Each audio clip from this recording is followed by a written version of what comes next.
Hello, everyone, and thanks for having me today. My name is Lou Powell. I am the president of HighTech Small Town. I'm a tech entrepreneur. I am from Aledo, Illinois, and over the last decade or so, we've been watching our small towns erode as we watch folks urbanize and suburbanize. And being a part of the tech community, I just saw so many opportunities for us to make a difference in the life of our small town and see if we can make an economic turnaround.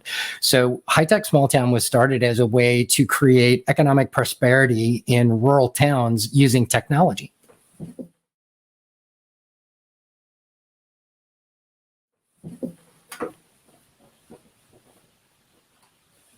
Is that? Yeah, that was good. I just couldn't unmute myself. Yeah. Great. No, that was great. So what are the goals of HighTech Small Town? Okay. The goals or goal of HighTech Small Town is pretty singular in nature. One of the things that I'm pretty adamant about is being singularly focused, even if that focus changes over the lifetime of your organization. A startup is going to be very differently focused than a more mature organization. So as we change and see success, we'll definitely change our focus. But our objective right now is to be solely focused on bringing in tech talent into the community. And so that is our objective, that we can make a difference economically by bringing tech talent or retaining emerging tech talent in the community. And that's our objective. And we're trying to accomplish that through a number of activities. So the activities that we're doing to accomplish that goal are working with the secondary schools to create awareness and to do things like code camps to create interest and help them understand the breadth and interesting things that are going on in tech careers.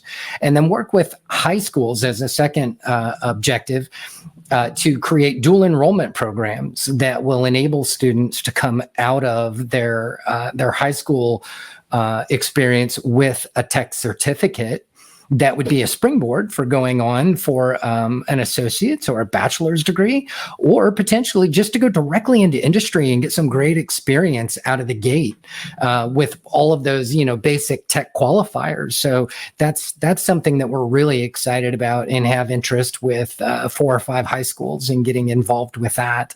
We're also looking at creating relationships with the local code camps, universities, junior colleges, et cetera, and trying to create different programs and internships in the local community that we can bring them into to create that introduction to those new tech workers.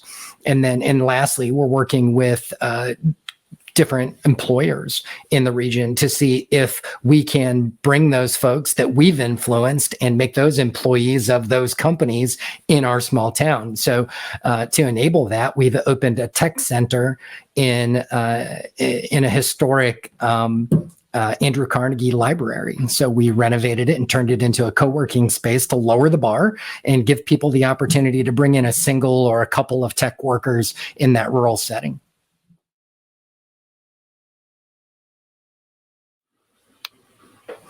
The stakeholders for us are a varied group. So we're working with the local schools. We're working with local government. We're working with local businesses. And so right now, it's mostly the folks that are invested in the nonprofit that started it, that are involved with that. We're working with a couple of folks that we've brought in as employees to help us manage and operate that on a daily basis. But it's just through continuous outreach and alignment. And again, we're in a nascent place where I think a lot of the things we're doing, we've got expectations, but one of our biggest expectations is to learn and to respond to the things that are working. Sure. So HighTech Small Town operates currently on a modest budget. We have, but we have donations that are made. We're a public charity, so we rely on folks to donate directly, and we've got some donors who are giving directly to keep operations running. And we've also applied for several grants and have been awarded grants to help us run things like code camps and do marketing and different things that we've been doing to get the program off the ground.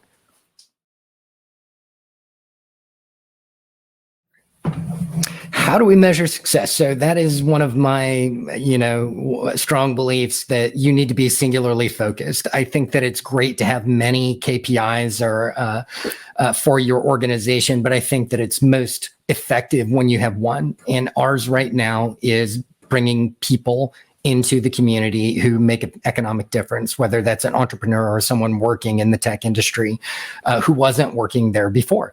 So right now, our KPI is we've brought in 8 folks that weren't working in the community previously over the last 12 months. And that's our metric. And we hope next year we're going to double that, and so that doesn't seem huge, but when you're looking at a small community, when you start adding 20 white collar, good paying jobs to the community, that starts to make a significant impact. And over time, we're hoping that that's going to become exponentially more impactful.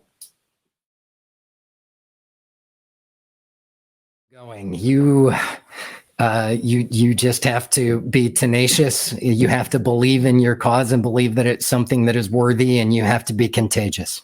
And that is it. It takes someone who can rally the team and keep everyone focused on success. And that is a critical thing. And then is there anything else you would like to share with us, whether it's words of wisdom or anything else that you feel is important with thriving communities? With thriving communities, there's so many aspects of a thriving community, and a lot of it is more than just the jobs. It's all of the things that go around those jobs. And so our nonprofit is not necessarily focused on those things, but is involved with them, because we see that a thriving community has got downtown living, it's got downtown restaurants, it's got third spaces, and it's got entertainment. So those are critical aspects of the tech role actually taking root and growing in our communities. So we're actually working with the city and with other entrepreneurs in the area that are focused on those things to make sure that there's a cohesion between all of the efforts that we're doing, so everyone's not running off in different directions. So those tangential influencers, right? You've got to keep your eyes on those things and make sure that everything necessary for your success is all working in the right direction. Perfect. Thank you. Yeah. I'm going to go ahead and end the broadcast. That was wonderful.